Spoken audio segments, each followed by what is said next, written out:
Roma 11 ayat 36.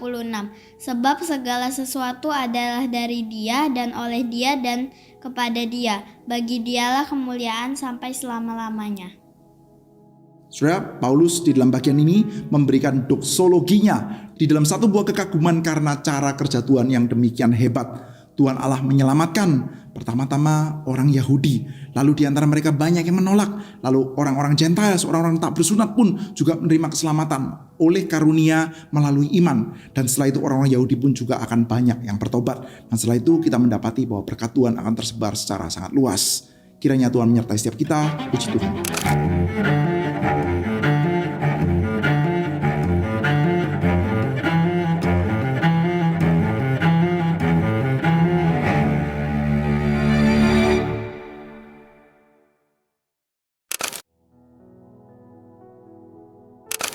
Shalom Bapak Ibu Saudara sekalian, hari ini kita akan melanjutkan pembacaan kita dari surat Roma pasal yang ke-12. Mari kita sebelumnya berdoa kepada Tuhan. Bapa di dalam surga, mohon kiranya dalam kemurahan-Mu Engkau karuniakan kepada kami firman Tuhan. Karena kami percaya bahwa kehidupan kami seyogyanya memang dibentuk dan diarahkan seturut dengan firman-Mu. Karena kami ini milik-Mu Tuhan, karena itu kami ingin hidup seturut dengan firman-Mu. Karuniakanlah firman-Mu dengan kemurahan, dan karuniakanlah kepada kami satu buah hati yang lunak, yang mudah dibentuk oleh firman. Terima kasih, dalam nama Tuhan kami Yesus Kristus kami panjatkan segala syukur dan doa kami. Amin. Roma pasal 12. Karena itu saudara-saudara, demi kemurahan Allah, aku menasihatkan kamu supaya kamu mempersembahkan tubuhmu sebagai persembahan yang hidup, yang kudus dan yang berkenan kepada Allah. Itu adalah ibadahmu yang sejati. Janganlah kamu menjadi serupa dengan dunia ini, tetapi berubahlah oleh pembaruan budimu, sehingga kamu dapat membedakan manakah kehendak Allah, apa yang baik, yang berkenan kepada Allah, dan yang sempurna. Berdasarkan kasih karunia yang dianugerahkan kepadaku, aku berkata kepada setiap di antara kamu, janganlah kamu memikirkan hal-hal yang lebih tinggi daripada yang patut kamu pikirkan, tetapi hendaklah kamu berpikir begitu lupa, sehingga kamu menguasai diri menurut ukuran iman yang dikaruniakan Allah kepada kamu masing-masing. Sebab sama seperti satu tubuh, kita mempunyai banyak anggota, tapi tidak semua anggota itu mempunyai tugas yang sama. Demikian juga kita, walaupun banyak, adalah satu tubuh dalam Kristus. Tapi kita masing-masing adalah anggota seorang terhadap yang lain. Demikianlah kita mempunyai karunia yang berlain-lainan menurut kasih karunia yang dianugerahkan kepada kita. Jika karunia itu adalah untuk bernubuat, baiklah kita melakukannya sesuai dengan iman kita. Jika karunia untuk melayani, baiklah kita melayani. Jika karunia untuk mengajar, baiklah kita mengajar. Jika karunia untuk menasihati, baiklah kita menasihati. Siapa yang membagi-bagikan sesuatu, hendaklah ia melakukannya dengan hati yang ikhlas. Siapa yang memberi pimpinan, hendaklah ia melakukannya dengan rajin. Siapa yang menunjukkan kemurahan, hendaklah ia melakukannya dengan sukacita. Hendaklah kasih itu jangan pura-pura. Jauhilah yang jahat dan lakukanlah yang baik. Hendaklah kamu saling mengasihi sebagai saudara, saling mendahului dalam memberi hormat. Janganlah hendaknya kerajinanmu kendor, biarlah rohmu menyala-nyala dan layanilah Tuhan. Bersukacitalah dalam pengharapan, sabarlah dalam kesesakan dan bertekunlah dalam doa. Bantulah dalam kekurangan orang-orang kudus dan usahakanlah dirimu untuk selalu memberikan tumpangan. Berkatilah siapa yang menganiaya kamu, berkatilah dengan jangan mengutuk. Bersukacitalah dengan orang yang bersukacita dan menangislah dengan orang yang menangis. Hendaklah kamu sehati sepikir dalam hidupmu bersama. Janganlah kamu memikirkan perkara-perkara yang tinggi, tetapi arahkanlah dirimu kepada perkara-perkara yang sederhana. Janganlah menganggap dirimu pandai. Janganlah membalas kejahatan dengan kejahatan. Lakukanlah apa yang baik bagi semua orang sedapat-dapatnya. Kalau hal itu bergantung padamu, hiduplah dalam perdamaian dengan semua orang. Saudara-saudaraku yang kekasih, janganlah kamu sendiri menuntut pembalasan, tapi berilah tempat kepada murka Allah. Sebab ada tertulis, pembalasan itu adalah hakku, akulah yang akan menuntut pembalasan, firman Tuhan. Tetapi jika seterumu lapar, berilah dia makan. Jika ia haus, berilah ia minum. Dengan berbuat demikian kamu menumpukan bara api di atas kepalanya. Janganlah kamu kalah terhadap kejahatan, tetapi kalahkanlah kejahatan dengan kebaikan. Sampai di sini pembacaan Alkitab kita. Nah, saudara, mulai masuk di dalam pasal 12 ini kita akan mendapati bahwa Paulus mulai masuk di dalam rangkaian nasihat-nasihat yang bersifat lebih praktis. Setelah di dalam pasal 1 sampai pasal 11, Paulus memberikan uraian-uraian yang bersifat lebih teologis. Di dalam pasal 1 sampai pasal 11, Paulus itu berusaha untuk menjelaskan bahwa seluruh umat manusia, baik Yahudi maupun non-Yahudi, telah dikurung di bawah murka Allah oleh karena dosa-dosa mereka. Dan seluruh umat manusia di bawah Adam telah mengalami kerusakan yang demikian rupa sehingga tidak akan ada yang bisa menolong dan menyelamatkan mereka dari murka Allah. Termasuk itu perbuatan baik dan termasuk khususnya sunat maupun Taurat, tidak ada yang bisa menyelamatkan mereka. Namun Tuhan Allah melakukannya melalui iman. di dalam Kristus Yesus. Karena di dalam Kristus seluruh tuntutan hukum Taurat itu sudah digenapkan dengan sempurna, Saudara. Maka semua orang, baik Yahudi maupun non-Yahudi, melalui iman di dalam Kristus mereka bisa memperoleh keselamatan. Nah, lalu ada yang bertanya, bagaimana dengan orang-orang Yahudi yang cuma mengandalkan sunat dan Taurat? Jawabannya adalah tidak bisa. Dan ketika mereka itu menjadi tidak bisa, maka akan ada orang-orang Gentiles, orang-orang non-Yahudi yang akhirnya jadi diselamatkan. Dan setelah itu akan ada kembali orang-orang Yahudi yang merasa cemburu. Kok kami yang harusnya menjadi penerima janji, menjadi pewaris sebagai hak kesulungan tuh, sebagai orang yang pertama-tama menerima janji, kok sekarang justru kami di luar? Maka nanti oleh karena kecemburuan itu mereka akan banyak yang kembali. Lalu banyak orang-orang Yahudi yang diselamatkan. Dan setelah itu kita akan mendapati kemuliaan Allah akan dinyatakan secara lebih besar-besaran.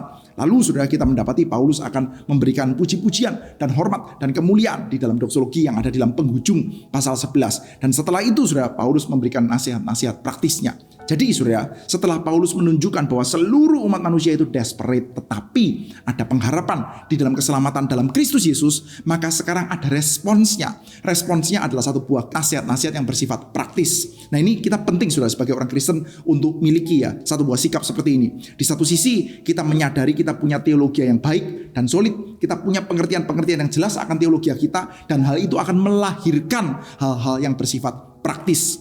Gereja dan orang Kristen tidak bisa berhenti hanya kepada satu buah tataran teologi yang tidak lari kepada urusan-urusan praktis. Tapi juga tidak bisa sebaliknya, saudara. Kita hanya menjalankan urusan-urusan praktis yang tidak ada dasar teologianya, saudara. Kadang-kadang di dalam gereja itu ada semacam kayak dua partai seperti ini, saudara. Yang satu mengatakan, itu mereka orang tidak peduli tentang pelajaran dan doktrin. Yang satu mengatakan, itu doktrin-doktrin melulu, tapi kehidupan praktisnya nol besar, saudara. Saya dong sudah melayani banyak. Saya dong sudah melakukan banyak tindakan-tindakan praktis. Tapi dasarnya apa? Tidak jelas, saudara. Nah, kita mendapati, saudara, di dalam pemikirannya Paulus, teologi yang baik saudara harus menghasilkan kelakuan-kelakuan yang baik.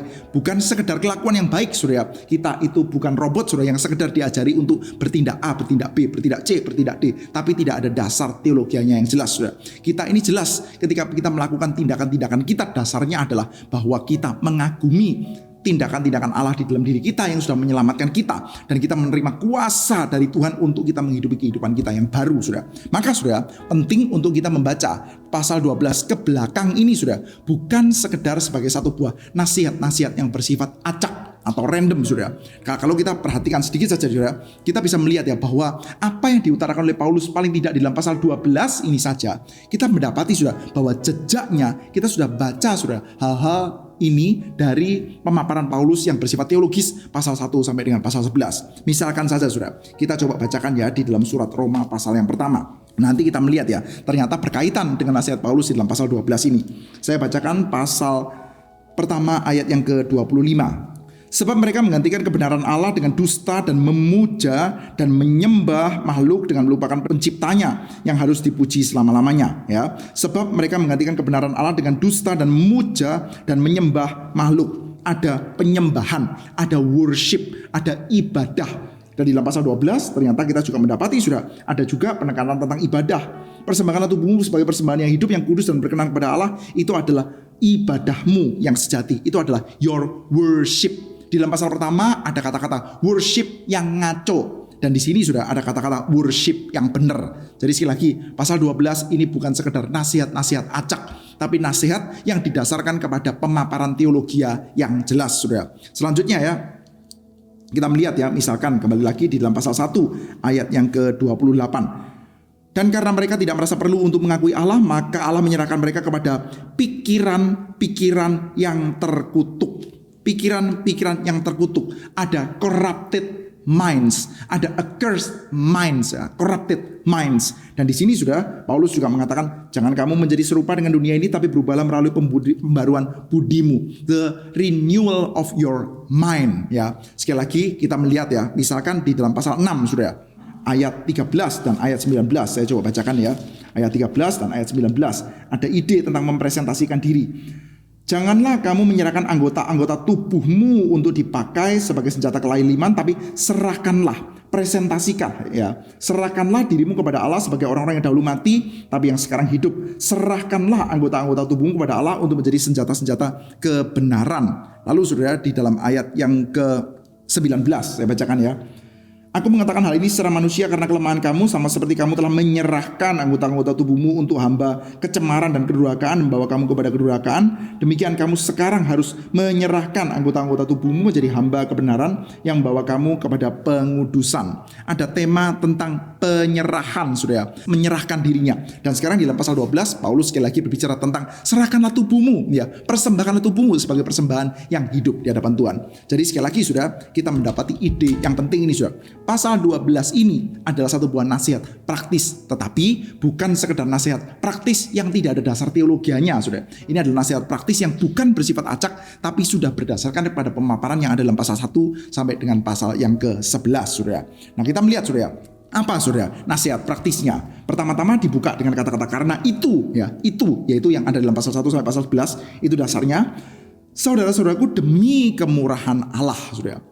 Saudara, ketika mereka akan menjalankan nasihatnya Paulus ini, saudara, maka Paulus mengatakan bahwa dasar dari semuanya itu demi kemurahan Allah, saudara. Kita tidak dipanggil untuk melakukan satu buah aksi-aksi heroisme. Dunia kita, saudara, adalah satu buah dunia yang sangat menyukai aksi-aksi heroisme. Film-film superhero itu laku, saudara. Kita menyukai hero. Kita menyukai orang-orang yang kuat, orang-orang hebat, orang-orang inspiratif, saudara. Bahkan di dalam lingkup gereja pun, saudara, kadang-kadang ya, kita merasa perlu untuk being inspired by the heroes of faith. Pahlawan-pahlawan iman, raksasa-raksasa iman yang bisa menjadi tokoh-tokoh inspirasi kita, saudara. Saya sendiri termasuk yang lumayan suka, saudara, membaca biografi-biografi misionari atau biografi-biografi dari orang-orang yang besar, saudara. Itu sepertinya kayak inspiratif, saudara. Tetapi, saudara, kita diajak untuk melihat ya bahwa kita itu tidak dipanggil untuk menjadi pahlawan-pahlawan iman dalam artian orang-orang yang begitu besar yang sanggup untuk menahan segala macam kesulitan dari kekuatan kita, saudara. Tetapi itu semua bisa terjadi demi kemurahan Allah, saudara.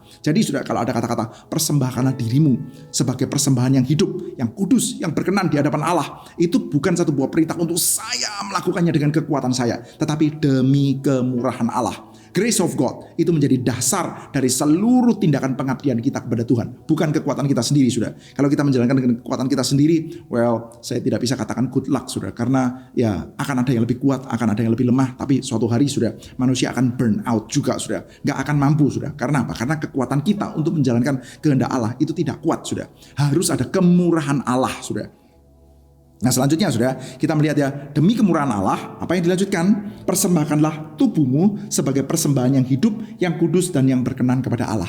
Persembahkanlah tubuhmu sebagai persembahan, sebagai sacrifice. Saudara, saya harap saudara masih mengingat ya, yang masih sangat fresh ya. Pasal 9 sampai pasal 11, Paulus berusaha untuk menjelaskan bahwa Allah kita ketika berjanji, dia tidak pernah dolak-dalik, saudara. Maka kita melihat di dalam pasal 9 sampai pasal 11, Paulus berusaha untuk menjelaskan bagaimana itu kalau ada orang yang bertanya-tanya, loh, dulu itu Allah itu berjanjinya kepada orang Israel loh, Allah berjanjinya kepada orang Yahudi loh. Jadi sekarang Allah ganti plan ya. Sekarang karena orang Yahudi itu terus-menerus menolak Tuhan, maka mereka disingkirkan, dan sekarang Allah berpindah kepada gereja yang isinya banyak orang Gentiles-nya ya. No, justru sejak dahulu ada kontinuitas, saudara. Sejak dahulu, sejak dalam perjanjian lama, yang disebut sebagai anak Abraham bukan semua anak Abraham. Karena yang disebut sebagai anak Abraham berdasarkan janji adalah Ishak saja. Ismail gak ikut. Lalu yang disebut sebagai anaknya Ishak itu adalah Yakub saja, dan bukan Esau. Padahal itu adalah anak kembar, bukan berasal dari dua perempuan yang berbeda, berasal dari satu rahim yang sama, saudara. Bahkan itu pun anak kembar, saudara. Itu teorinya gimana saya? Satu telur, dua telur, saudara. Nah, saya pasti kitab suci tidak lagi membicarakan aspek itu, saudara. Tetapi, saudara, dari satu perempuan ternyata menghasilkan dua yang disebut sebagai anak cuma satu. Israel itu bukan semua Israel secara badan. Sejak di dalam perjanjian lama sudah seperti itu. Yang namanya Israel adalah kaum sisa, remnant. Jadi konsisten dengan cerita perjanjian lama. Dan dalam bagian ini, saudara, kita mendapati ya, Allah kita itu konsisten, tidak pernah dolak-dalik. Dan gini, saudara, setelah kita berbicara kepada orang-orang Kristen ya, jemaat Roma, lalu Paulus mengatakan ya, kamu diselamatkan hanya oleh anugerah melalui iman. Ternyata, saudara, bahasa kontinuasi dari perjanjian lama itu tetap dipakai lagi, yaitu bahasa tentang persembahan, saudara. Kini persembahkanlah dirimu sebagai satu buah persembahan yang hidup. Nah, ini sudah menarik, saudara. Di dalam bagian sebelumnya, Paulus sudah mengatakan, saudara, bahwa Kristus itu sudah menggenapkan hukum Taurat, saudara. Semua yang ada dalam hukum Taurat itu sudah digenapkan di dalam Kristus. Dan kita tahu, saudara, bahwa Kristus itu mati. Kristus mati karena dosa, maksudnya bukan dosanya dia sendiri, saudara. Karena dia menanggung dosa, mati bagi dosa, dan sekarang hidup bagi Allah, saudara. Dan sekarang kita pun juga sama, saudara. Kita mati terhadap dosa dan hidup bagi Allah, saudara. Maka sekarang saudara dan saya dipanggil untuk menjadi persembahan yang hidup. Di dalam perjanjian lama ada persembahan, ada. Cuman persembahan korbannya, sacrifice-nya, itu adalah sacrifice yang mati. Tapi sekarang kita tahu sudah bahwa kita sudah disalibkan bersama dengan Kristus, dan kita dibangkitkan, kita hidup bersama dengan Dia. Oleh karena itu kita dipanggil untuk mempersembahkan hidup kita kepada Tuhan. Saudara, mungkin saudara mendengarkan beberapa kalimat-kalimat yang cukup heroik ya dari atas mimbar gereja. Yang mana kalimatnya tidak salah, mengatakan bahwa kita itu harus berani menyerahkan hidup kita untuk Tuhan. Kita harus berani bahkan mati untuk Tuhan, saudara. Mati pun saya rela, saudara. Well, oke, saudara. Mati saya rela itu secara teologis ya. Memang secara praktis mungkin sulit ya, saudara. Seperti kayak membayar harga besar banget, saudara. Tetapi saudara, secara teologis mati bagi Allah itu tidak terlalu sulit, saudara. Secara teologis ya. Karena apa? Karena begitu kita mati bagi Allah, kita bersama dengan Tuhan sampai selamanya. Wah, itu kan penuh sukacita, saudara. Meskipun belum dibangkitkan pun, saudara, Tuhan Yesus pernah menjanjikan kepada penjahat, salah satu penjahat yang ada di dalam sampingnya dia pada waktu dia disalib, hari ini kamu bersama dengan aku di Firdaus. Ketika dia mengatakan, ketika nanti engkau datang sebagai raja dalam kerajaanmu, jangan lupakan saya. Dan Tuhan Yesus berikan janji, hari ini juga kamu bersama dengan saya di Firdaus. Gambarannya sangat beautiful, saudara. Jadi mati bagi Kristus, mati bagi Allah. Secara praktis mungkin banyak pergumulan, tapi secara teologis itu sangat mudah sebetulnya. Mati bagi Allah itu bahagia, saudara. Mati bagi Allah itu kita ada di Firdaus, saudara. Yang lebih challenging sebetulnya adalah hidup bagi Allah, saudara. Di dalam bagian ini kita diajak, saudara, untuk melihat ya. Mari kita mempersembahkan hidup kita bagi Allah.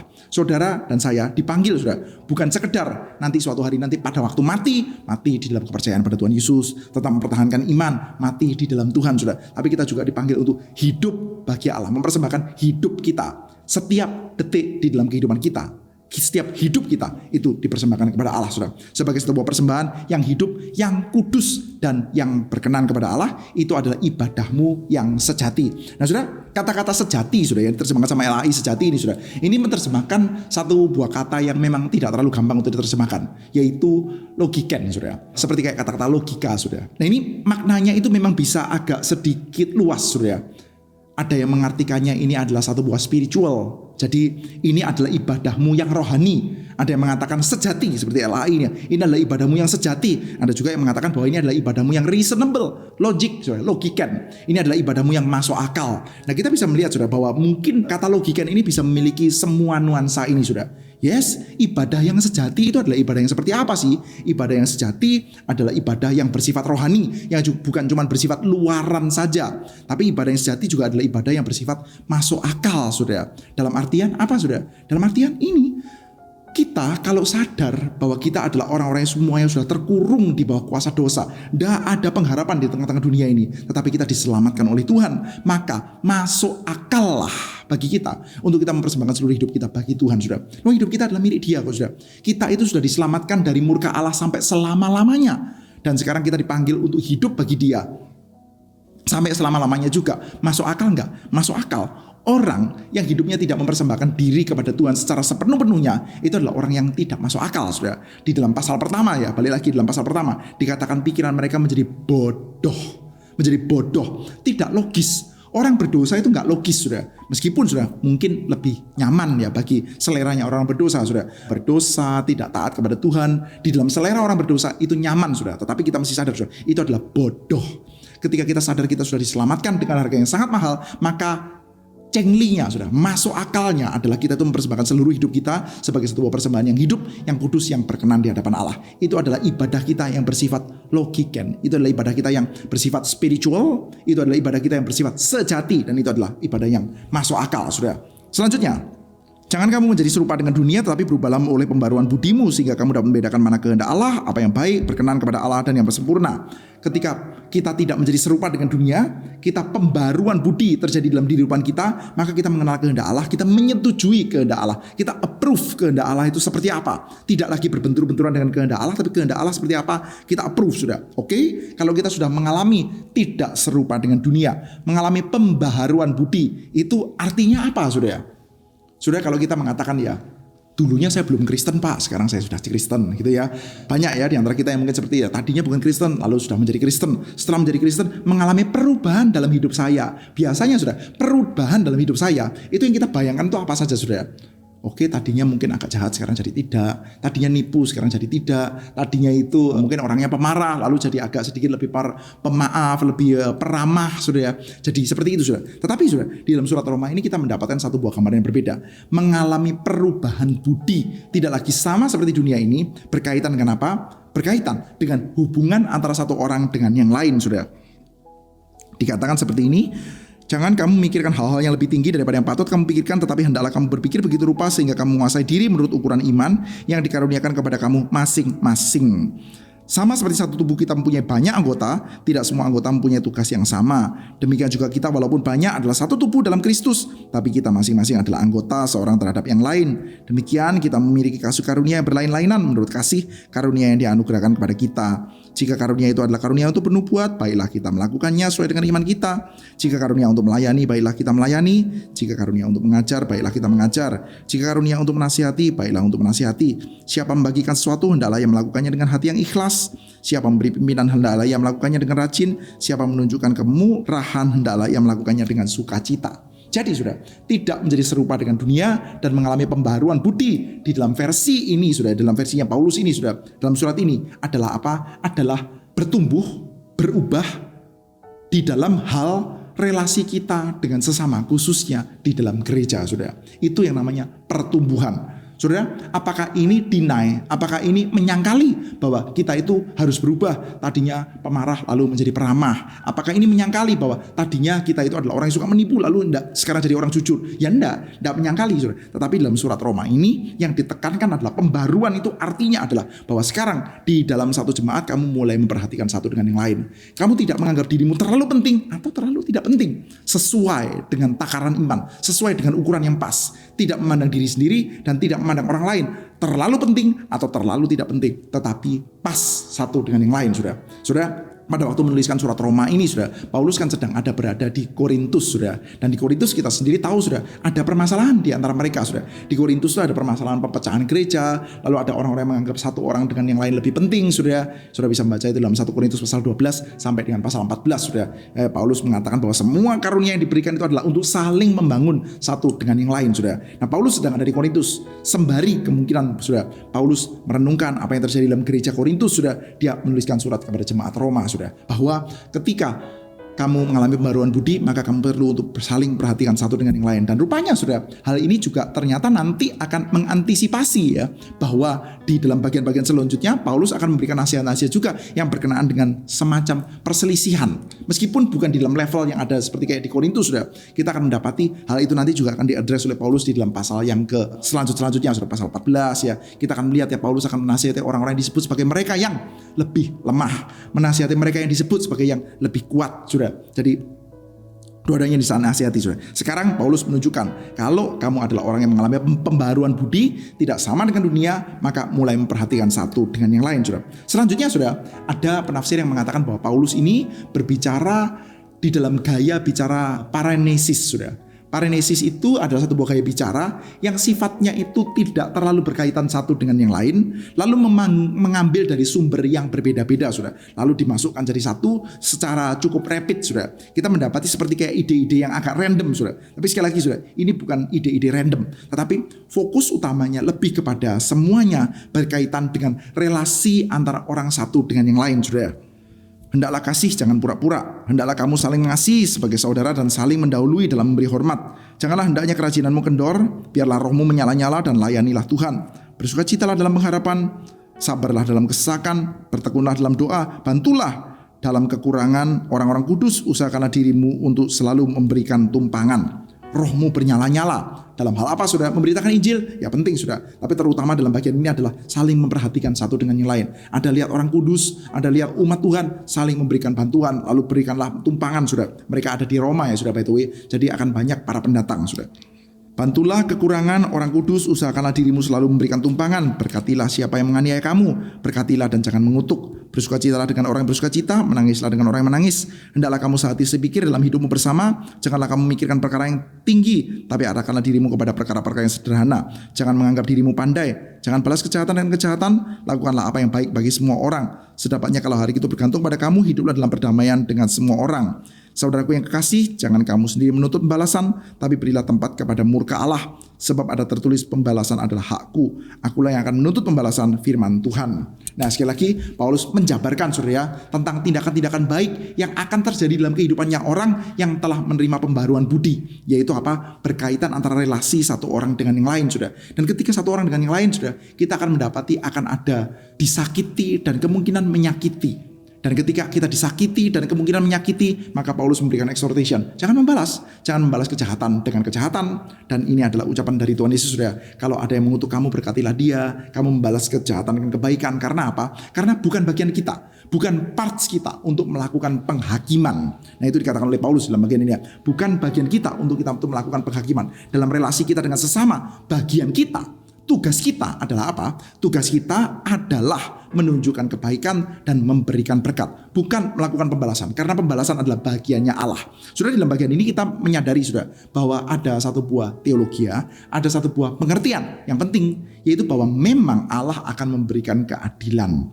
Allah akan melakukan pembalasan terhadap tindakan-tindakan kejahatan, tetapi itu adalah bagiannya Allah. Dan nanti akan ada orang-orang yang ditunjuk oleh Allah untuk melakukan tindakan-tindakan tersebut, yaitu otoritas tertentu yang akan ditunjuk Allah untuk melakukan tindakan tersebut, bukan bagian kita. Jadi partnya kita, bagiannya kita adalah apa? Adalah untuk terus-menerus melakukan kebaikan. Lalu ada satu buah ayat ini, saudara. Saudaraku yang kasih, janganlah kamu sendiri menuntut pembalasan, tapi berilah tempat kepada murka Allah, sebab ada tertulis pembalasan adalah hakku. Akulah yang akan menuntut pembalasan, firman Tuhan. Ayat 20, tetapi jika seterumu lapar, berilah dia makan. Jika ia haus, berilah dia minum. Dengan berbuat demikian kamu menemukan bara api di atas kepalanya. Saudara, apa maksudnya? Apakah kita melakukan kebaikan ya? Kalau kita punya seteru lapar, kita kasih dia makan. Kalau dia haus, kita kasih dia minum. Kita melakukan itu dengan tujuan supaya murka Allah nyampe kepada dia.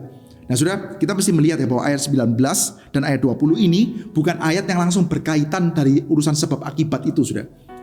Paulus sedang menjelaskan bahwa tugasnya kita adalah melakukan kebaikan. Tugasnya kita adalah untuk memberikan berkat. Penghakiman Allah adalah urusannya Allah. Lalu tugasnya kita adalah apa? Adalah memberkati, memberikan makan, memberikan minum. Bukan dengan tujuan supaya Tuhan Allah menghakimi, tetapi dengan kesadaran bahwa memang Tuhan Allah adalah Tuhan Allah yang menghakimi. Tugasnya kita adalah untuk melakukan kebaikan. Dan sudah, ketika kita terus-menerus melakukan kebaikan bagi mereka yang adalah seteru kita, sudah, maka mereka akan mengalami bara api di atas kepalanya. Ini penafsirannya macam-macam, sudah. Ada yang mengatakan bahwa semakin kita berbuat baik dan mereka semakin berbuat jahat kepada kita, maka murka Allah makin lama akan makin gede tertumpuk kepada dia, sudah. Atau penafsiran yang lain, sudah, saya sendiri lebih simpati kepada penafsiran yang lain ini, sudah, yaitu bahwa mereka akan lama-lama, sudah, merasakan burden. Apalagi kalau ini dalam konteksnya adalah sesama saudara seiman, sudah ya. Kalau kita melihat dalam bagian sebelumnya itu bicara tentang karunia, satu orang dengan yang lain, satu tubuh, sudah. Itu kan lebih kepada satu saudara seiman, sudah. Nah, kalau berbicara tentang satu saudara seiman, sudah, maka kita mendapati ya, menumpuk bara di atas kepala itu lebih kepada apa, sudah? Lebih kepada ketika kita itu jahat, lalu orang balas dengan kebaikan. Kita jahat, orang balas dengan kebaikan. Lama-lama kita akan malu, saudara. Seperti kayak ada bara di atas kepala dia. Seperti kayak, aduh, kenapa kok saya seperti ini ya? Padahal dia baik terus kepada saya, saudara. Dan itu diharapkan akan apa, saudara? Bukan untuk menumpukan murka Allah supaya Allah menghakimi dia dengan kencang, saudara. Meskipun kita tahu bahwa Allah akan menghakimi dosa. Tapi tujuannya adalah apa, saudara? Setelah demikian, maka ya dia akan bertobat, saudara. Terakhir, jangan kamu kalah terhadap kejahatan, tetapi kalahkanlah kejahatan dengan kebaikan. Jadi sekali lagi, saudara, fokusnya kita bukanlah kalau saya menerima kejahatan, saya melakukan kebaikan kepada dia supaya Allah membalas dia. Nah, itu namanya kita kalah terhadap kejahatan dong, saudara ya. Artinya kita itu sebetulnya sedang menyimpan dendam, cuman ya wis lah, enggak usah saya membalas, biar Tuhan sedia membalas, saudara. Itu kita kalah terhadap kejahatan, saudara. Fokusnya kita adalah kita mengalahkan kejahatan. Kita enggak mau kalah terhadap kejahatan. Karena apa? Karena kita adalah orang-orang yang sudah diselamatkan. Pasal 1 sampai pasal 11 ini adalah hal yang seringkali disebut sebagai bagian indikatif.